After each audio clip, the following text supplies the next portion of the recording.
The message that destroyed my family came at 2:47 a.m. on a Tuesday. It was meant for my wife. It called our daughter by another man's name. I'm not the kind of person who goes through phones. I wasn't raised that way. Sarah and I, we had trust, 10 years of marriage, 2 kids, a house with a mortgage we were actually ahead on. I coached Lucas's Little League team.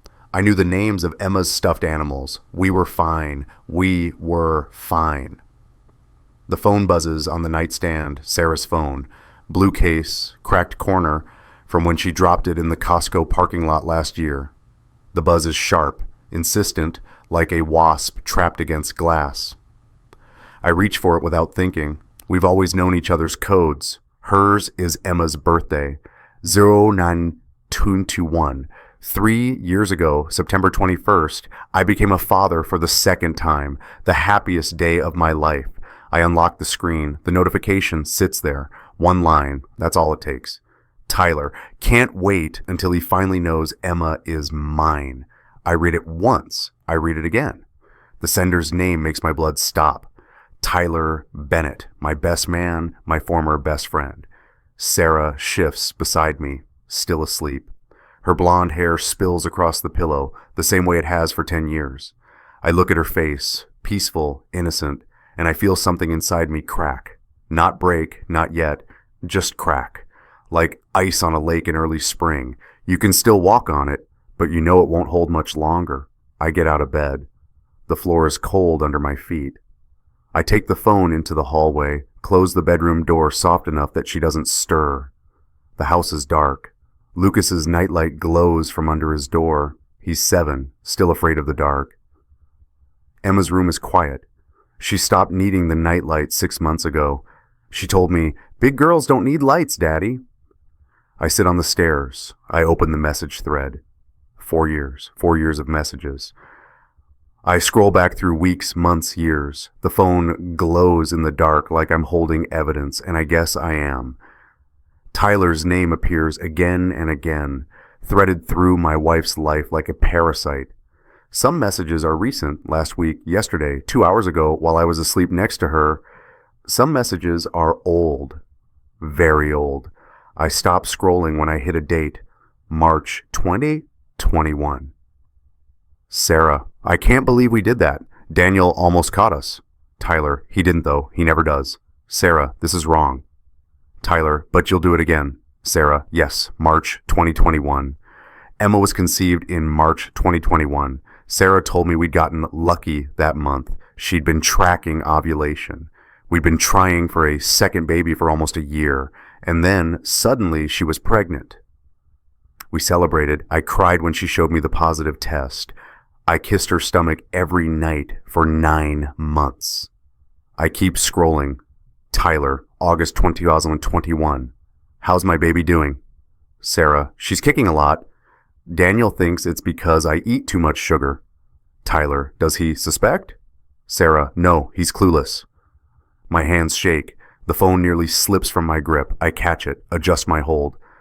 The screen is cold and smooth, and I realize I'm squeezing it hard enough that my knuckles ache. There's more. So much more. Tyler, September 2021, the day Emma was born. She has my eyes, doesn't she? Sarah, red hair too. I told Daniel it skips generations. Tyler, does it? Sarah, no, but he believes everything I say. I have to set the phone down. I have to breathe. Emma's red hair. I've always wondered where it came from. Sarah's blonde. I'm dark brown, nearly black. My parents, both brunettes. Sarah's parents. Her mom's a blonde. Her dad went gray before I met him, but the photos show brown. No red anywhere. It skips generations, Sarah said when Emma was born. My great-grandmother had red hair. I believed her. I believed everything she said. The phone buzzes again in my hand. A new message. My thumb hovers over the screen. I should stop. I should wake Sarah up right now, throw the phone at her, demand answers, but I don't. I keep reading, because now I need to know everything. Tyler. Tuesday night still good? Same place?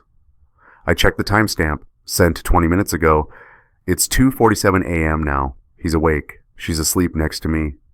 And he's asking about Tuesday. Tuesdays I work late. I've worked late every Tuesday for the last 3 years. Department meetings that run until 8, sometimes 9. I come home, dinner's cold, the kids are in bed. Sarah's usually on the couch with a glass of wine, scrolling her phone, this phone. I scroll further back, years back, before Emma, before Lucas was even in kindergarten. The messages go back 6 years. Some are friendly, jokes, memes, plans to meet up as couples. Tyler was married then. His wife, Nicole, used to come to our barbecues. We were friends, all of us. But then the messages change. Tyler, June 2019. Daniel will never know. Sarah, I feel guilty. Tyler, not guilty enough to stop. June 2019. Lucas was 4. We just bought this house. I remember that summer. I was working 2 jobs to cover the down payment. I was gone a lot. Sarah said she understood. She said she was proud of me. She kissed me when I came home exhausted and told me I was a good man. And while I was working, I can't finish the thought. The stairs creak under me. My chest feels tight, like someone's sitting on it. I think about waking her up. I think about calling Tyler right now, screaming into the phone until my voice gives out. But I don't do either, because I need more. If you've ever had your reality shattered in a single moment, a message, a photo, a phone call, leave A in the comments. You're not alone in this. I stand up. My legs feel strange, like they don't belong to me. I walk down the hallway, past Lucas's room, past Emma's. I stop at Emma's door. It's cracked open. I push it wider. She's asleep, 3 years old. Her red curls spill across the pillow. Copper, bright, even in the dim glow of the hallway light. Her face is peaceful. She's clutching her stuffed rabbit, the one I bought her last Christmas. Her breathing is soft, even. I step closer. I've looked at my daughter 1,000 times, 10,000 times. I've memorized her face, the curve of her nose, the shape of her chin, the freckles starting to appear across her cheeks. But now, standing here in the dark, I'm seeing her differently. Her nose, small, slightly upturned. Tyler's nose, her chin, pointed, delicate. Tyler's chin, her eyes. I can't see them now, but I know them by heart. Green, bright green, almost emerald. Sarah's eyes are blue. Mine are brown. Emma's are green. Tyler's eyes are green. I back out of the room, quietly, carefully. Emma doesn't wake. I close the door and stand in the hallway, staring at nothing, trying to breathe. Emma's red hair glows copper in the nightlight. Tyler has red hair. Tyler's mother has red hair. I know because I met her once at his wedding, a tall woman with a cloud of red curls, loud laugh, big smile. She hugged me and said, "You must be the famous Daniel. Tyler talks about you all the time." I wonder if she knows. I wonder who else knows. I go back downstairs. The living room is dark except for the glow of the phone in my hand. I sit on the couch, our couch, the one Sarah and I picked out together 4 years ago. The cushions still smell like her perfume. I keep scrolling. There are photos, not many, but enough. Sarah and Tyler at a park I don't recognize. Sarah and Tyler in a car. His car, I think. A selfie of them in what looks like a hotel room. Her head on his shoulder, his hand in her hair. The metadata says the photo was taken 2 months ago. 2 months ago, Sarah told me she was going to a work conference in Portland, 3 days. She texted me every night. "Miss you, babe. Kids okay?" And I sent pictures of Lucas and Emma eating pizza, building Legos, watching movies. She wasn't in Portland. She was with him. The next morning, I make pancakes. Sarah comes downstairs at 7:30, right on schedule. She's wearing my old college sweatshirt, the one she stole years ago. Her hair is in a messy bun. No makeup. She looks beautiful. She looks like a stranger. "Morning," she says. She kisses my cheek. I don't pull away. I don't react. I just flip the pancakes. "Morning." "You're up early." "Couldn't sleep." She pours herself coffee, leans against the counter, watches me. "Everything okay?" "Fine." Emma toddles into the kitchen, dragging her rabbit. "Daddy, pancakes!" I scoop her up, settle her into her booster seat. Her red curls are tangled from sleep. I smooth them down. She grins at me, Tyler's smile, and my chest tightens. Heart-shaped, Emma says. I want hearts. Hearts it is. Sarah sits across from Emma, scrolling her phone. Her phone, the one I spent 4 hours reading last night. She's calm, relaxed, sipping her coffee like everything's normal. I set the pancakes in front of Emma. She claps. Thank you, Daddy. You're welcome, sweetheart. Lucas comes down next, still in his pajamas. 7 years old, dark hair like mine, serious brown eyes. He looks at me, then at Sarah, then back at me. You okay, Dad? Kids, they know. Even when you think you're hiding it, they know. I'm good, buddy. Want pancakes? Yeah. We eat breakfast together, the four of us, a family. Except we're not, are we? Not really, not anymore. Sarah's phone buzzes. She glances at it, then at me, then silences it without checking. Work? I ask. Probably. You should check. Might be important. It can wait. But I saw the name on the screen just for a second before she turned the phone face down. Tyler. After breakfast, after Sarah takes Emma upstairs to get dressed, after Lucas disappears into his room to play video games, I stand in our bedroom doorway and watch her. She's humming, actually humming, some song I don't recognize. Sarah, she turns. Yeah? We need to talk. Her face changes, not much. Just a flicker, a tightness around her eyes, a slight stiffening of her shoulders. But it's there. About what? I hold up her phone. The one I took from the nightstand this morning while she was in the shower. The one I've been carrying in my pocket all through breakfast, feeling its weight like a stone. Her face goes pale. Daniel? 4 years. My voice is calm, too calm. 4 years, Sarah. I don't know what you're talking about. Tyler Bennett, ring a bell?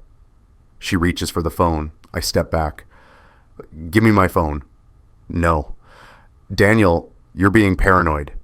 Am I? I unlock it. I don't need her code anymore. I disabled the lock last night. I pull up the messages. I read one out loud. Can't wait until he finally knows Emma is mine. That's from Tyler, sent at 2:47 a.m. last night. Sarah's mouth opens, closes, opens again. It's not what you think. Then what is it? We're friends, that's all. He's joking. Tyler jokes like that. Does he? I scroll to another message. She has my eyes, doesn't she? Sent the day Emma was born. Joke? Daniel will never know. He's clueless. She's mine. Always has been. I'm reading them rapid fire now, my voice rising despite myself. Are these jokes, Sarah? Because I'm not laughing. She's crying now, or pretending to. I can't tell anymore. It's not what you think, she says again. Then tell me what it is. It was just... Her phone buzzes in my hand. Tyler again. I answer it. Sarah? Tyler's voice. Casual. Confident. Try again, I say. Silence then. Daniel. We need to talk. I don't think... Today, your place or mine, your choice. More silence. I can hear him breathing. You're being paranoid, man. Sarah and I are friends. Then you'll have no problem explaining these messages, face to face. Today. I'm busy. Cancel. I hang up. Sarah's staring at me. Mascara runs down her cheeks. Real tears now, maybe. You had no right. I had every right. He's going to... What? Tell me the truth? Good. I want the truth. Lucas appears in the doorway. He's holding his Nintendo Switch, but he's not looking at it. He's looking at us. Dad, Mom, why are you yelling?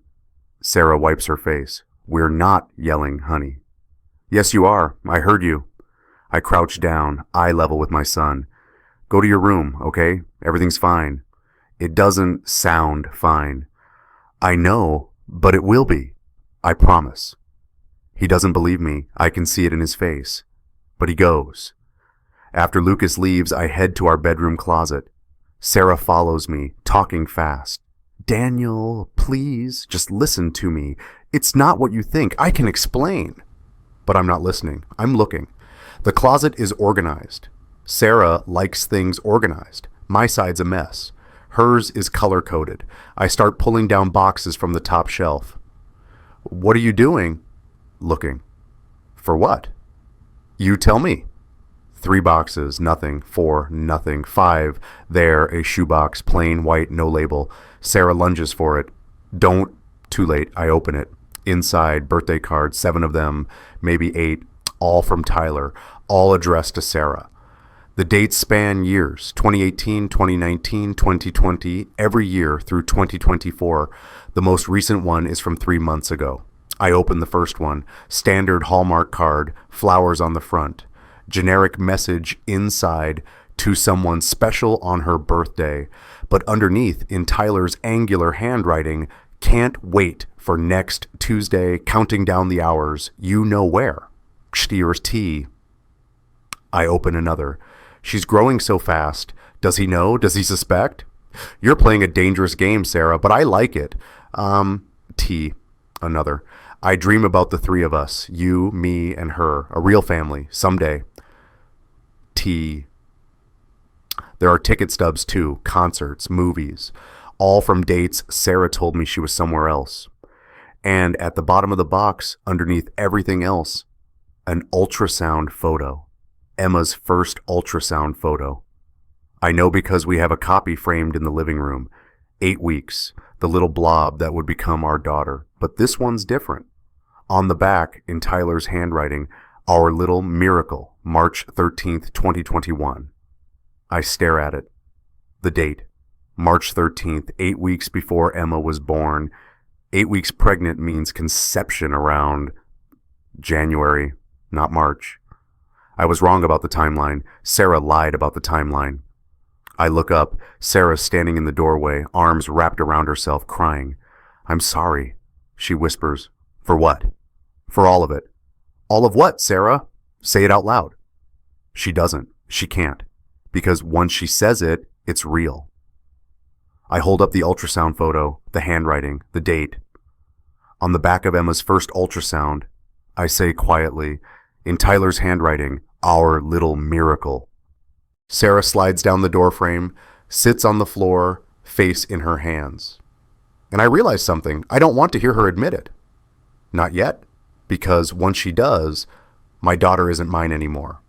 And I'm not ready for that. Not yet. I tell Sarah I need space. What I actually need is proof. Because right now, all I have are messages and suspicions and a box of birthday cards that prove an affair, but they don't prove Emma isn't mine. Not definitively, not scientifically. And I need science. I need numbers that don't lie when voices do. Monday morning, I call in sick to work. First time in 3 years. My boss sounds concerned. Daniel, you never call in, you okay? And I tell him I have the flu. Food poisoning, something. The lie comes easy. I've apparently been living in lies for years. What's one more? Sarah takes Emma to preschool. Lucas goes to school. The house is empty. I sit at the kitchen table with my laptop and search paternity test near me. 43 results. I choose one, LabCorp, professional, discreet. Results in 3 business days or 48 hours for rush processing. I choose rush. The appointment is for 2 o'clock. I need Emma. I need Lucas too, because now that I've seen those messages, Lucas might only be half mine. I need to know everything. Sarah thinks Tyler's affair started after Lucas was born. The messages suggest otherwise. June 2019, Lucas was 4. But there are older messages, ones I didn't read all the way through last night because I couldn't stomach it. I go back through the phone now. Sarah doesn't know I cloned it.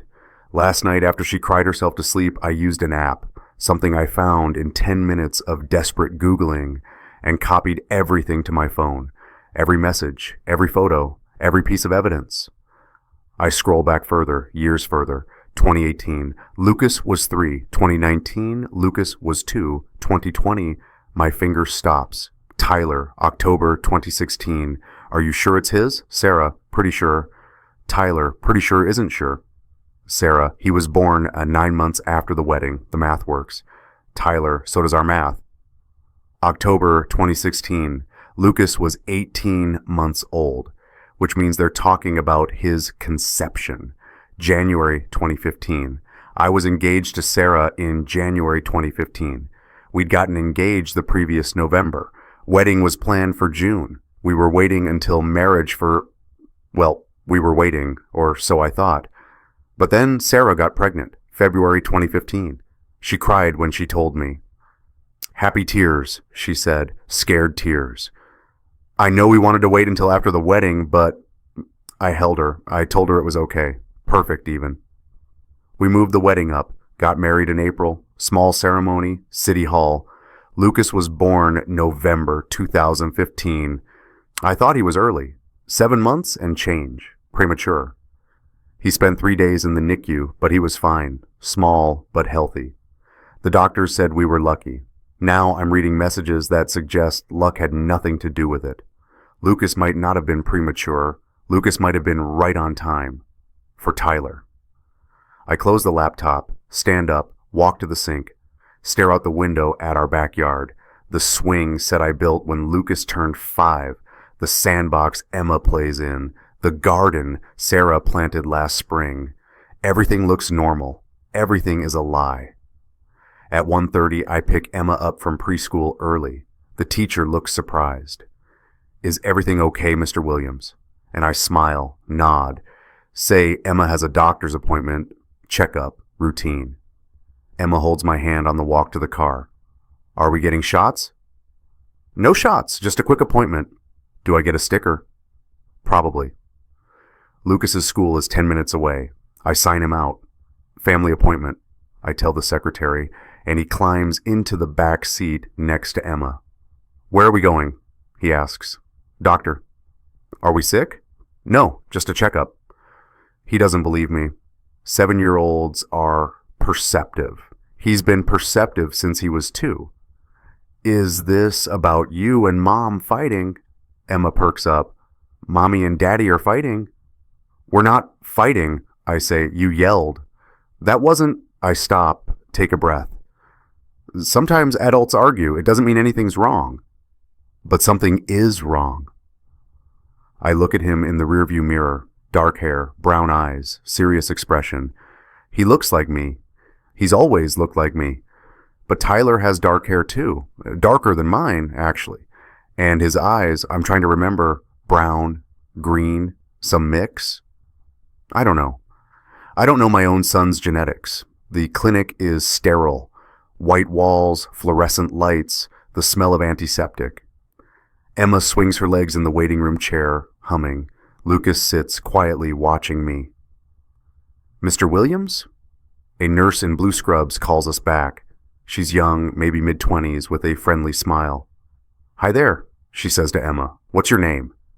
Emma Rose Williams. I'm 3.5. 3.5. Big girl. And you? She looks at Lucas. Lucas. Nice to meet you both. So we're doing a DNA test today, is that right? I nod. Standard paternity test. It's super quick. Just a cheek swab for each of you. No needles, no pain. Emma, you won't even feel it. Emma looks at me. What's a cheek swab? It's like a really soft Q-tip. The nurse just rubs it on the inside of your cheek for a few seconds. That's it. Does it hurt? Not at all. Do I get a sticker after? The nurse laughs. Absolutely. The process takes 5 minutes. Emma cooperates perfectly, opens her mouth wide, says, "Ah!" like she's at a regular doctor's appointment. Lucas is quiet, watching everything. After they swab my cheek, the nurse labels all 3 samples, puts them in individual containers, seals them in a bag. Results in 48 hours, she says. We'll call you, or you can check online. We'll send you a login.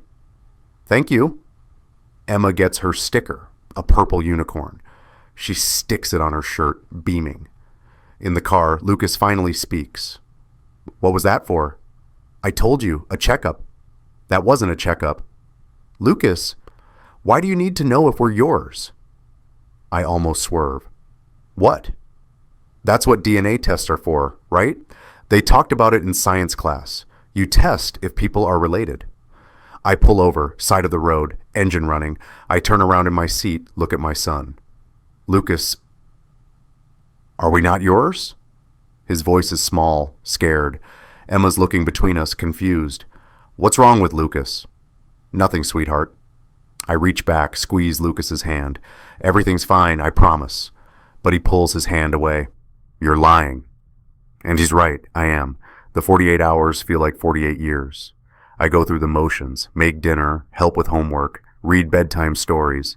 Sarah and I don't talk unless we have to. She sleeps in the guest room. I sleep, barely, in our bed. Tuesday night, Tyler texts her. I know because I'm monitoring her phone. Tyler, same place? 8 p.m.? Sarah, I can't. Daniel knows.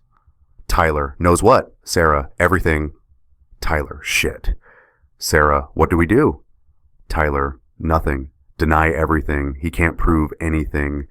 But I can. In 48 hours, I can prove everything. Wednesday morning, the clinic calls at 9:47 a.m. Mr. Williams, your results are ready. You can access them online, or I can email you, or I'm coming in. I'm there in 15 minutes. The envelope is sealed. White, standard business size. My name printed on the front. The receptionist hands it to me. Do you want to open it here or here? I sit in the waiting room. The envelope is thin, light, doesn't feel like it should hold the weight it does. I open it. The paper crinkles. There are 2 pages. Technical language at the top. Laboratory name, date, case number. Then names. Alleged father, Daniel Robert Williams child. 1, Emma Rose, Williams child 2, Lucas James Williams, and below that, the numbers. Child 1, Emma Rose Williams. Probability of paternity, 0.0%. Conclusion, Daniel Robert Williams is excluded as the biological father. I read it 3 times. The number doesn't change. 0%. Emma's not mine. I keep reading. Child 2, Lucas James Williams. Probability of paternity, 50 Zoe%. Conclusion, results inconclusive. Alleged father may be biological father or closely related to biological father, e.g. brother, father, uncle. 50% inconclusive. Lucas shares half his DNA with me, which means Lucas shares half his DNA with someone else. Someone related to me. Tyler's not related to me, which means the paper slips from my hand. Lucas isn't Tyler's. Lucas is someone else's. Sarah didn't just cheat with Tyler. I sit there for 10 minutes, maybe 20. The receptionist asks if I'm okay. I nod, stand, walk to my car.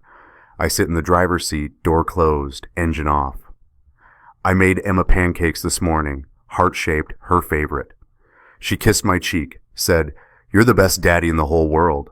The best daddy. But I'm not her daddy, not according to science. I look at the paper again, the numbers, cold, factual, no emotion, just truth. 0.0%. I think about Emma's face when she wakes up, the way she runs to me, arms out, yelling, "Daddy!" The way she holds my hand when we cross the street, the way she falls asleep on my chest during movies, the way she looks like Tyler. My phone buzzes. Sarah, where are you? I don't respond. Sarah, Daniel, please, we need to talk. I don't respond. Sarah, I'm sorry. I'm so sorry. I turn the phone off. I drive home. I don't remember the drive. 1 minute I'm in the clinic parking lot. The next I'm in my driveway. Sarah's car is here. She's home. I walk inside. She's in the kitchen folding laundry. Emma's at preschool. Lucas is at school. She sees my face, sees the envelope in my hand. Daniel, I put the paper on the counter between us. Read it. She doesn't move. Read it, Sarah. Her hands shake as she picks it up. She reads. Her face goes white. Daniel. Emma's not mine. Lucas is 50% mine, which means Lucas is 50% someone else's, someone related to me. Who, Sarah? Who else did you fuck? She flinches. I've never talked to her like this, never raised my voice like this. Who? Your brother. The words hang in the air. My brother Matt. Lucas is Matt's son. When? My voice is calm now. Too calm. It was one time, a mistake, years ago, before we were married, right after you proposed. He came over to congratulate us. You were at work. We had wine and... Stop. She stops. Lucas is 7 years old. You've let me raise my brother's child for 7 years. You've let Matt be Uncle Matt at birthday parties and Christmas dinners while he knew... Did he know, Sarah? Does Matt know Lucas is his? No, I never told him. I didn't think... You didn't think what? That I'd find out? That I'd do the math? That I deserve to know the truth? I'm sorry. And Emma... I tap the paper. 0%, which means Tyler. 4 years, you've been fucking Tyler. 4 years, while I... My voice breaks. I sit down, put my head in my hands. Sarah's crying, talking fast, apologies, explanations, excuses, but I'm not listening. All I hear is Emma's not mine. Lucas is half someone else's. My wife has been lying for years. My family is a lie. The front door opens. I look up. Tyler walks in, into my house, like he owns it. Sarah called me, he says. Said you got the results. I stand up. Get out. We need to talk. Get out. He doesn't move. He's tall, taller than me by an inch or two, with that confident posture, that easy smile, the smile I used to trust. Emma's mine, Daniel. Biologically, legally, she's mine. And I think... I hit him. I don't plan it. Don't think about it. My fist just connects with his jaw, and he stumbles back, hits the wall. Sarah screams. Tyler straightens up, touches his mouth, looks at his hand. Blood. Feel better? He asks. No. Sarah and I have been together for 4 years. Emma's mine. She always has been. And honestly? He looks at Sarah, then back at me. Sarah's been mine longer than she's been yours. Your wedding? We hooked up that night in the courtroom. Your honeymoon in Mexico? She called me every night after you fell asleep. That cabin trip you took last summer? I was in the cabin next door. I look at Sarah. She's pale, shaking, but she doesn't deny it. So here's what's going to happen, Tyler continues. You and Sarah are going to get divorced. I'm going to file for custody of Emma, and you're going to step aside because legally, biologically, morally, she's not yours. Get out of my house. It's Sarah's house, too. We bought it together, remember? He's right. Both our names on the deed. Emma calls me Daddy, I say quietly. For now. She doesn't even know who you are. You're just Uncle Tyler, the guy who shows up sometimes with presents. She'll learn. Lucas appears in the doorway. He's home. School let out early. Half day, I forgot. He's standing there in his backpack staring at us, at Tyler's bloody mouth, at Sarah crying, at me shaking. Dad? His voice is small. Tyler looks at Lucas. Something crosses his face.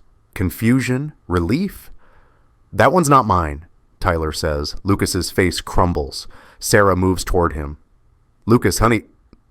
But Lucas runs. Up the stairs. His door slams. Tyler leaves. Finally. Sarah follows him to the door, and I hear them talking in low voices. Planning. Strategizing. I go upstairs. Lucas is on his bed, face buried in his pillow. He's 7. He shouldn't have to hear any of this. I sit on the edge of his bed, put my hand on his back. Lucas. He doesn't move. I need you to listen to me, okay? Nothing. That test we took, the DNA test, it showed some things, complicated things. But here's what matters. You're my son. Nothing changes that. He turns over. His face is red, tear-streaked. That man said I'm not his. But you're not mine either, right? The test said 50%. The test said inconclusive. But 50% means biology is complicated, but love isn't. You're my son, Lucas. You'll always be my son. Even if I'm only half yours? The question breaks me. I pull him into my lap.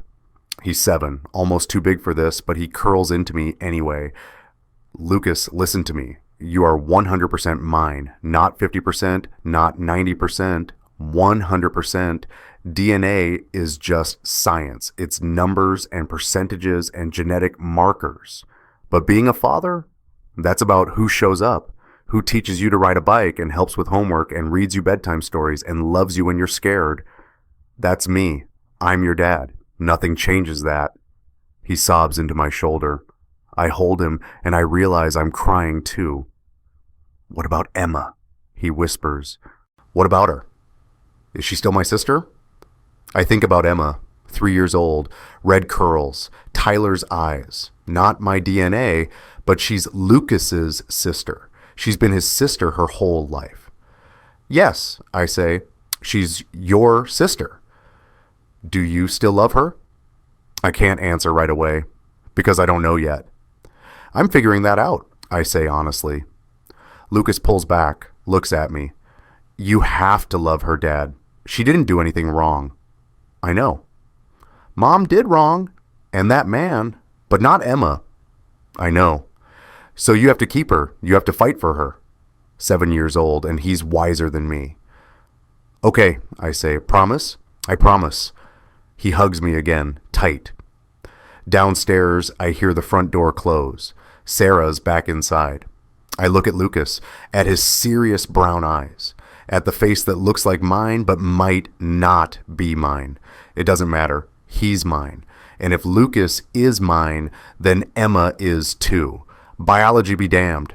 Here's the question I couldn't answer that night. Should biology determine everything?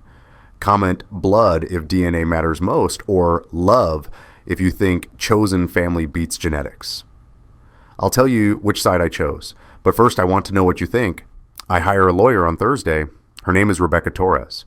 Mid-40s, sharp eyes, reputation for winning custody cases that seem unwinnable. She comes recommended by my brother, not Matt, my other brother James. James is a paralegal. He made some calls. Rebecca listens to everything, the affair, the DNA results, Tyler's claim to Emma, the fact that I've been Emma's father for 3 years while Tyler's been, what? A visitor? A ghost? A biological accident. This is complicated, she says when I finish. Can I win? Define win. Keep my daughter. She leans back in her chair. Emma's not your biological daughter. In family court, biology usually wins. Tyler can petition for custody, and given the DNA evidence, he's never raised her, never paid for her, never been there. But he's her father. I'm her father. Rebecca studies me. Mr. Williams, I need you to be realistic. The best outcome here is probably shared custody. You get some time. Tyler gets some time. No. No? I want full custody. Primary custody at minimum. Tyler gets supervised visitation, if that. He doesn't get to suddenly decide he's a father after 3 years of pretending to be Uncle Tyler. Sarah will fight you on this. Letter. Rebecca taps her pen against her notepad. We'll need evidence, not just of the affair. That's established. We need to prove you've been the primary caregiver. Financial records, school records, medical records, witnesses who can testify you've been the active parent. I have all of that. And we need to prove Tyler's been absent. Not just physically absent, financially, emotionally, parentally absent. He's never paid a cent for Emma. I can prove it. Good.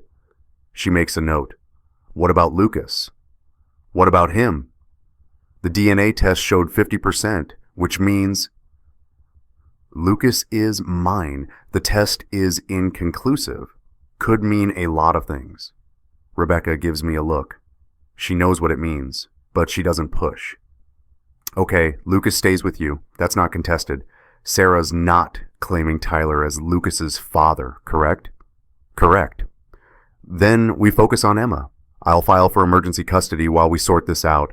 In the meantime, don't let Sarah take Emma out of state. Don't let Tyler see her unsupervised. Document everything, every interaction, every conversation, every text message. I've been documenting. Good. Keep doing it. She pauses. Mr. Williams, I have to ask, why are you fighting for a child who isn't biologically yours? I think about Lucas's question. Do you still love her? I think about Emma's face this morning asking for heart-shaped pancakes. I think about Tyler's smug expression, standing in my kitchen, claiming ownership of my daughter like she's property. Because she's mine, I say, and I'm not letting him take her. Rebecca smiles, small but real. Then let's go to war. The court date is set for 3 weeks out. Emergency hearing for temporary custody. In the meantime, I do exactly what Rebecca said. I document everything. I compile financial records, 3 years of receipts, bank statements, credit card charges, preschool tuition, $24,000, medical expenses, $31,000, clothes, toys, food, activities, another $32,000, totals $87,243.67. Tyler's contribution, $0. I print it all out. Highlight the key figures, create a spreadsheet with dates and amounts. My brother James helps. He sits at my kitchen table with his laptop, cross-referencing receipts, organizing documents. This is solid, he says. You've paid for everything. I'm her father. Legally, I'm her father, James. He nods, doesn't argue. I also pull school records. Emma's preschool has attendance logs, emergency contact forms, parent-teacher conference notes. Every single document lists me as the primary contact. My phone number, my email. Tyler's not listed anywhere. I pull medical records. Every pediatrician appointment, every vaccine, every sick visit. I was there. Sarah was there sometimes. Tyler was never there. I get letters from Emma's teacher, from our neighbors, from Lucas's baseball coach who's known our family for years. All of them say the same thing. Daniel Williams is Emma's father. He's the one who shows up. Sarah fights back. Her lawyer files a counter petition, claims I'm being vindictive, claims I'm trying to alienate Emma from her biological father, claims Tyler has rights. Tyler files his own petition, claims paternity, demands custody. His petition is 5 pages long. Most of it is about biology. DNA doesn't lie. Emma is his genetic daughter. He has a right to raise his own child. There's nothing about the last 3 years. Nothing about the diapers he never changed, the fevers he never monitored, the nightmares he never soothed. Just genetics. The hearing is on a Wednesday. I wear a suit. Rebecca told me to. Look like a father, she said. Not a victim, not angry, calm, responsible, stable. I wear the navy suit Sarah bought me for her company Christmas party 2 years ago. The one she said made me look distinguished. She's wearing a dress, black, conservative, appropriate. She looks nervous. Tyler's wearing jeans and a button-down, no tie. He looks confident. The courtroom is small. Family court, not criminal. There's no jury, just a judge. A woman in her 60s, Judge Patricia Morrison, with silver hair and reading glasses. We sit on opposite sides, me and Rebecca on the left, Sarah, Tyler, and their lawyers on the right. Lucas is with my parents. Emma's with them too. They don't need to see this. Judge Morrison reads through the petitions, takes her time. The room is silent except for the rustling of paper. Finally, she looks up. This is a complicated case, she says. Mr. Bennett, you're claiming paternity based on DNA evidence.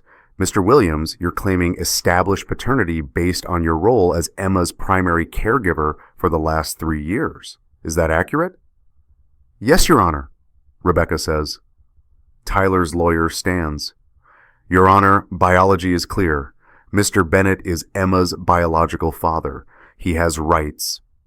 Does Mr. Bennett have his name on Emma's birth certificate? Judge Morrison asks. Pause. No, Your Honor. Daniel Williams is listed as the father. Has Mr. Bennett ever filed for paternity before now? No, Your Honor. Has Mr. Bennett provided financial support for Emma? Your Honor, Mr. Bennett was not aware Emma was his biological daughter until recently. That's not what I asked. Judge Morrison's voice is sharp. Has Mr. Bennett provided any financial support for Emma Williams in the 3 years since her birth? Tyler's lawyer hesitates. No, Your Honor. Judge Morrison turns to Tyler. Mr. Bennett, stand up. Tyler stands. You're claiming you didn't know Emma was your biological child until recently. Is that correct? Yes, Your Honor. When did you find out? About 3 weeks ago? And before that, you had no suspicion? Tyler hesitates. I can see him calculating.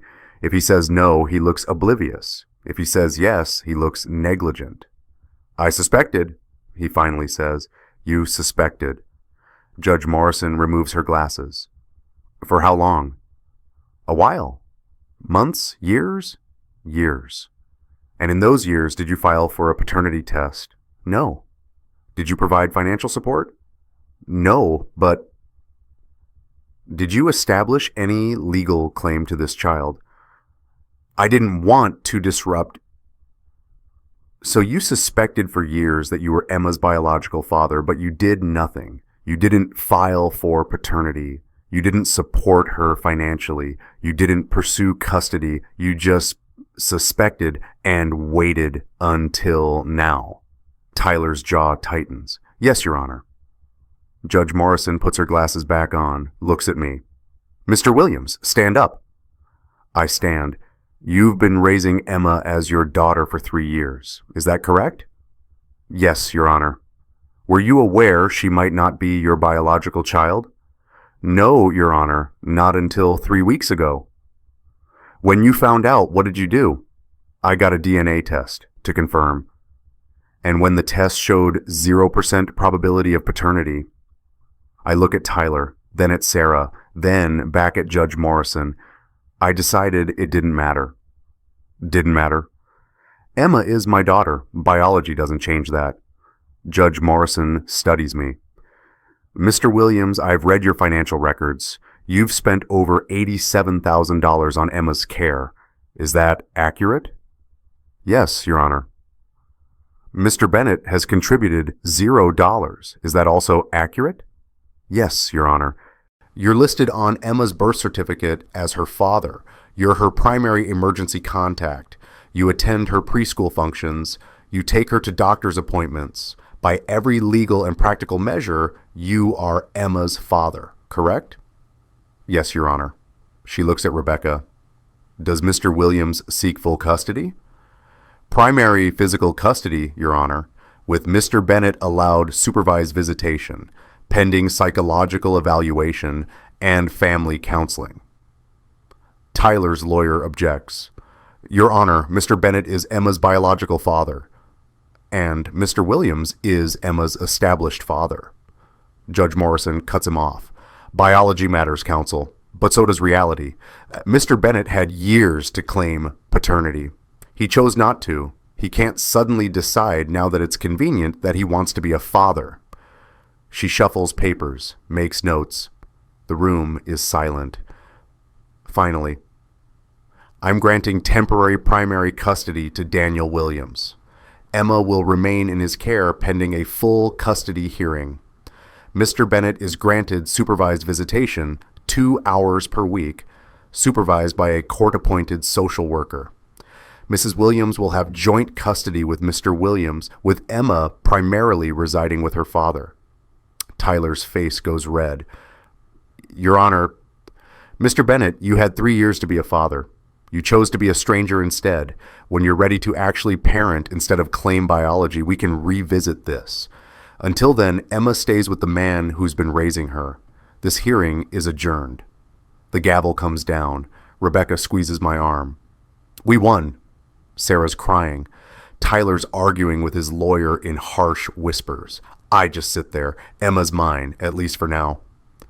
3 weeks later, things start to fall apart for Tyler. I don't cause it, don't have to. Tyler worked for Donovan and Associates, financial consulting firm, mid-level position, decent salary, the kind of job where reputation matters. His boss is a man named Kenneth Donovan, 50s, traditional family values type, 3 kids, married 30 years, the kind of man who doesn't tolerate affairs, especially affairs that result in paternity lawsuits splashed across public records.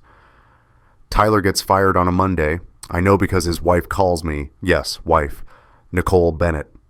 Tyler's been married for 8 years. She calls my cell at 7 p.m. Is this Daniel Williams? Yes. This is Nicole Bennett, Tyler's wife. I sit down. I didn't know Tyler was married. Neither did Sarah, I'm guessing. Her voice is bitter. I filed for divorce today. I wanted you to know. I believe you. About Emma, about everything. And I'm testifying at your custody hearing if you need me. Why? Because Tyler's done this before. I found out last year he had an affair with a woman in Portland. No kid that time, thank God. I forgave him. Stupid, I know. But this? A child? 3 years of lying? I'm done. I'm sorry. Don't be. You're a victim too. So is Emma. So is Sarah, even if she made her own choices. She pauses. Tyler got fired today. Did you know? No. Kenneth found out about the lawsuit, called Tyler into his office this morning, told him he couldn't have someone with moral character issues representing the firm. Gave him an hour to clear his desk. I should feel satisfied. I don't. I just feel tired. What will you do? I ask. Start over, without him. What about you? Same. She laughs, sad, hollow. We should start a support group. People Tyler destroyed. I'd join. Good luck, Daniel. With Emma, I hope you win. Thank you. She hangs up. That night, Sarah's parents call. Her father, Richard. I've known him for 12 years. Good man, retired accountant, loves his grandkids. Daniel, it's Richard. Hi, Richard. Marilyn and I need to talk to you. Can we come over? They arrive 20 minutes later. Emma's asleep. Lucas is doing homework upstairs. Richard and Marilyn sit on my couch, the same couch they helped us pick out 4 years ago. We heard about the hearing. Richard says, I'm sorry you had to find out like this. We're not angry at you, Marilyn says quickly. We're angry at Sarah. Her voice breaks. We're ashamed.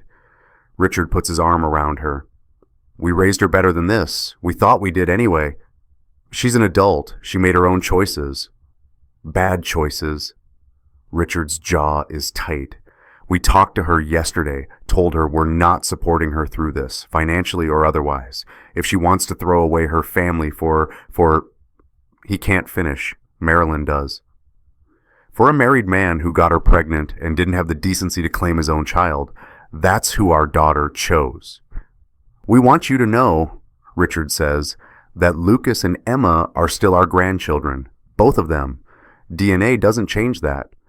And if you need anything, character witnesses, financial help for legal fees, someone to watch the kids, we're here. You're choosing me over your daughter? We're choosing our grandchildren, Marilyn says, and we're choosing what's right. Sarah made her bed. You're trying to protect those kids. That's what matters. They stay for an hour. We drink coffee. Talk about Lucas's baseball season, Emma's preschool progress, anything but the elephant in the room. When they leave, Marilyn hugs me. You're a good father, Daniel. Don't let anyone tell you otherwise. Word spreads fast in our neighborhood. Small suburb, everyone knows everyone. The kind of place where people smile and wave, where kids ride bikes in the street, where gossip travels faster than internet.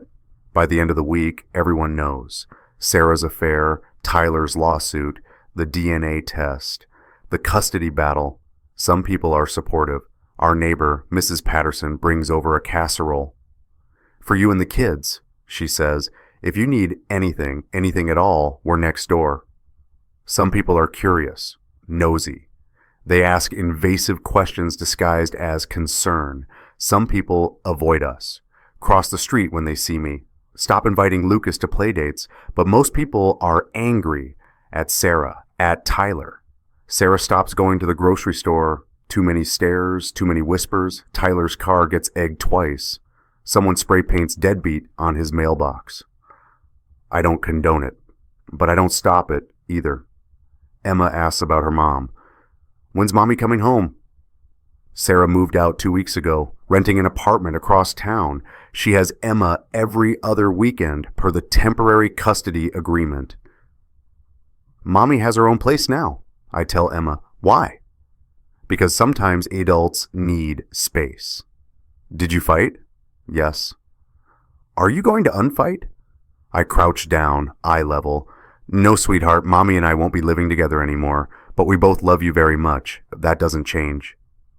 What about Lucas? Lucas is your brother. Always. What about Uncle Tyler? I freeze. Emma doesn't know. We haven't told her. How do you tell a 3-year-old that the man she calls Uncle Tyler is actually her biological father? That the man she calls Daddy isn't related to her at all? You don't. Not yet. Uncle Tyler... I choose my words carefully. Uncle Tyler is taking a break for a while. Why? Because sometimes adults make bad choices and they need time to think about them. Did Uncle Tyler make a bad choice? Yes. What choice? I'll tell you when you're older. She seems satisfied with that. 3-year-olds don't push like 7-year-olds do. Lucas, on the other hand, pushes. When's the next hearing? He asks one night. Month from now. Will you win? I hope so. What if you don't? Then we'll figure it out. Will Emma have to live with that man? Tyler. I don't want to call him by his name. Fair enough. If Emma has to live with him, can I go too? Lucas, I'm serious. She's my sister. I'm not letting her go alone. 7 years old and braver than me.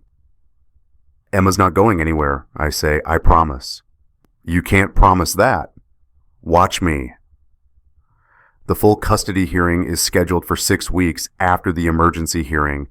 Rebecca prepares me. Mock questions, anticipated arguments, what to say, what not to say. They're going to paint you as bitter, she warns. Vindictive. A man who can't accept that Emma isn't his biological child, so you're trying to punish Sarah and Tyler. I'm not punishing anyone. I'm protecting my daughter. That's what you say, every time, no matter how they frame it. I'm protecting my daughter. Calm, certain, unshakable. The hearing is longer than the first one. More witnesses, more evidence. Rebecca presents our case first. Financial records, school records, medical records, letters from teachers, neighbors, friends. She calls Emma's preschool teacher to the stand. How would you describe Daniel Williams as a parent? Rebecca asks. Involved, caring. He's at every parent-teacher conference. He volunteers for field trips. When Emma was sick last month, he picked her up within 15 minutes. He's a good dad. Have you ever met Tyler Bennett? No. Has Mr. Bennett ever attended a school function, picked Emma up, dropped her off? Not that I'm aware of. Thank you. Rebecca calls Mrs. Patterson, our neighbor. How long have you known the Williams family? 4 years since they moved in. And during that time, who did you see parenting Emma? Daniel, and Sarah, of course, but Daniel was always very hands-on. I'd see him walking Emma to the car every morning for preschool, playing with her in the backyard, teaching her to ride her tricycle. Did you ever see Tyler Bennett with Emma? I saw him visit a few times, but always briefly, and he never seemed parental, more like a family friend. Thank you. Rebecca calls my brother James. James, you've observed Daniel with Emma. Can you describe their relationship? She adores him, runs to him when he comes home, calls him daddy, wants him to read her bedtime stories. She's his daughter in every way that matters. Sarah's lawyer objects. Speculation. Sustained. But the point is made. Then Tyler's lawyer presents his case. He calls Sarah to the stand. Mrs. Williams, you had an affair with Tyler Bennett. Is that correct? Yes. And Emma is the result of that affair? Yes. Did Daniel Williams know about the affair? No. So he was deceived? Yes. And yet he's fighting for custody of a child who isn't his. Why do you think that is? Sarah looks at me. Because he loves her. Tyler's lawyer blinks. That wasn't the answer he wanted. But biologically, biology doesn't matter to Daniel. It never has. He's Emma's father. Tyler isn't. Not really. Tyler's lawyer tries to recover. Mr. Bennett wants to be involved. Mr. Bennett had 3 years to be involved. He chose not to. Mrs. Williams, I made a mistake, a huge mistake. I hurt Daniel. I hurt my kids. But giving Emma to Tyler won't fix that. It'll just hurt her too. Tyler's lawyer sits down. Tyler takes the stand next. His lawyer asks him about his intentions. his love for Emma, his desire to be a father. Then Rebecca cross-examines. Mr. Bennett, you testified that you suspected Emma was your biological daughter for several years. Is that correct? Yes. Why didn't you establish paternity sooner? I didn't want to disrupt Daniel's family. How noble. So instead, you had an affair with his wife, fathered his child, biologically speaking, and said nothing. I was trying to, You were trying to have it both ways. The affair without the responsibility, the biological connection without the actual parenting. That's not... Mr. Bennett, how many diapers have you changed for Emma? Silence. How many doctor's appointments have you attended? Silence. How many times have you put her to bed, fed her breakfast, comforted her when she cried? I didn't have access. You had 3 years, Mr. Bennett. You chose not to access her. You chose to be Uncle Tyler. Now that it's legally convenient, you want to be Daddy. Why? Because she's my daughter. No, Mr. Bennett, she's Daniel Williams' daughter. You're just the sperm donor. Tyler's lawyer objects. Judge Morrison sustains it. But Rebecca's made her point. I take the stand last. Tyler's lawyer tries to break me, asks about my anger, my bitterness, my refusal to accept biological reality. Mr. Williams, don't you think Emma deserves to know her real father? I am her real father. Her biological father. Biology is science. Fatherhood is love. I'm her father. Even though she's not yours? She is mine. DNA doesn't change that. He asks about Sarah, about my feelings toward her. Are you fighting for Emma to punish your ex-wife? No. Are you sure? Because it seems... I'm fighting for Emma because I'm her father, because I've been her father since the day she was born, because when she wakes up scared at night, she calls for me. When she's sick, she wants me. When she's happy, she shares it with me.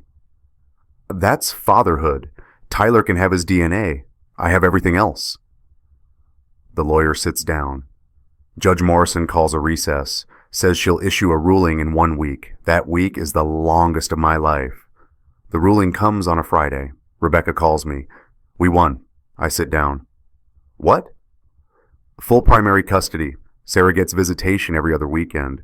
Tyler gets supervised visitation once a month, pending completion of parenting classes and family therapy. The judge said, and I'm reading directly from her ruling, biology is insufficient grounds for custody when the biological parent has demonstrated no prior interest in parenting the child.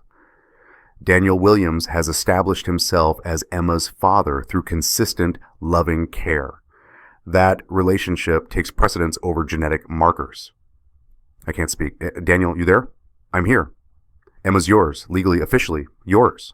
I cry. I don't mean to, but I do. Emma's mine. 6 months later, life isn't perfect, but it's ours. Sarah sees Emma every other weekend. The visits are civil, polite. Emma seems okay with it. She's 4 now, in preschool full-time, making friends, learning to write her name.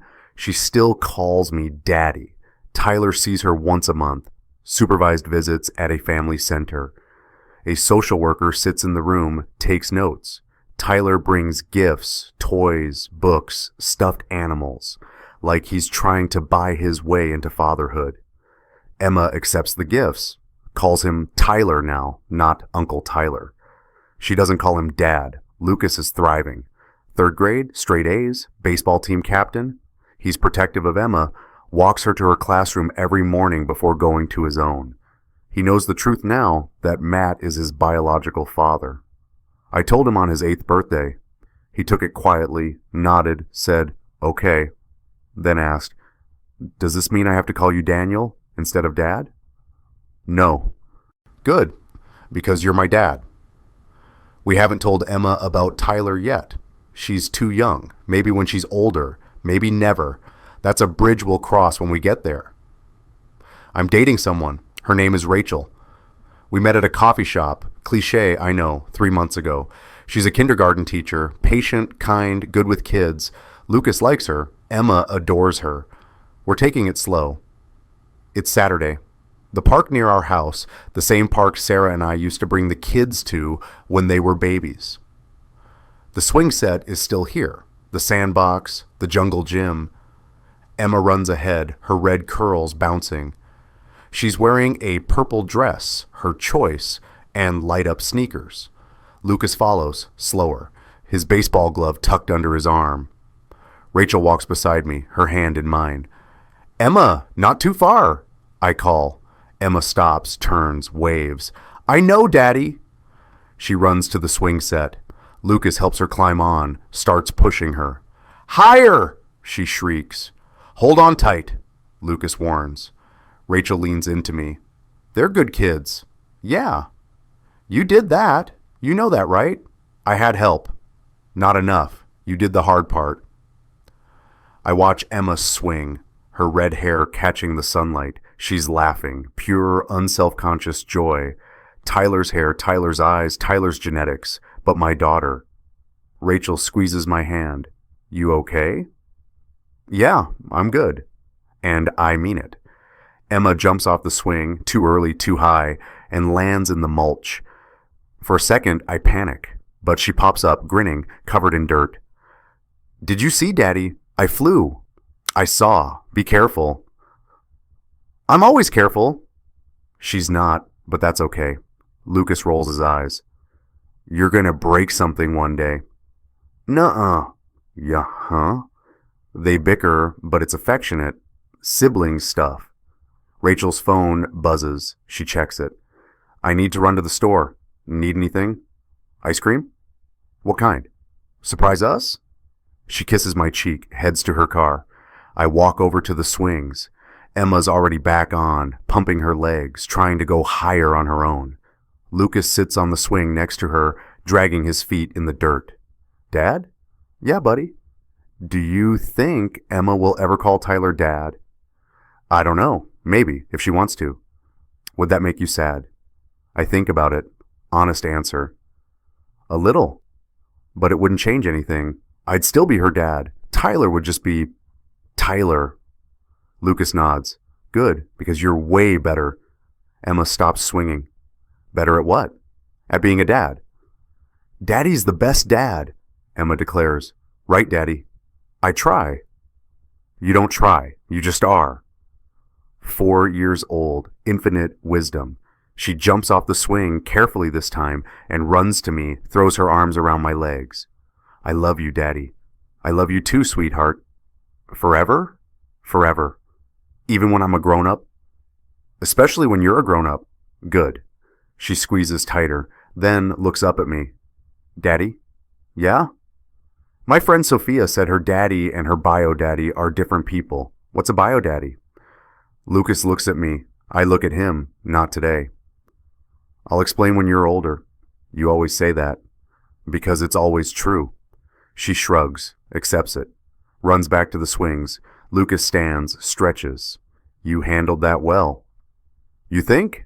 "Yeah, you didn't lie, but you didn't freak out either." High praise from an 8-year-old. "I'm very mature for my age." "You are." He grins, then serious again. "Dad, thanks." "For what?" "For keeping us, both of us, when you could have walked away." "I could never walk away from you guys." "Some people would have." "I'm not some people." "No, you're not." Rachel comes back with ice cream, chocolate chip for Emma, Rocky Road for Lucas, vanilla for me. We sit on the park bench, eating ice cream, watching the sun start to set. Emma sits between me and Rachel, sticky hands, chocolate on her face. Lucas sits on the grass, glove beside him, phone in hand, texting friends. Normal, mundane, perfect. Emma leans her head against my shoulder. "Daddy?" "Are we a family?" "Yes." "A forever family." "A forever family." "Good." She takes another bite of ice cream, because I like our family. "Me too, sweetheart." Rachel smiles at me over Emma's head. Lucas looks up from his phone. "Can we come back next Saturday?" "Sure." "Can Rachel come?" Rachel looks surprised, pleased. "If she wants to," I say. "I want to," Rachel says. Emma claps, ice cream forgotten. "Yay, we can be a family of 4." She's not wrong. Blood doesn't make family. Love does. And we love hard. Emma's red hair catches the last of the sunlight. Copper, bright, beautiful. Not Tyler's anymore. Just hers. And she's mine. Forever. If you believe love beats biology, share this story. And tell me about your found family below. Because the best families aren't always born. Sometimes they're built. One choice at a time, one day at a time, one heart-shaped pancake at a time.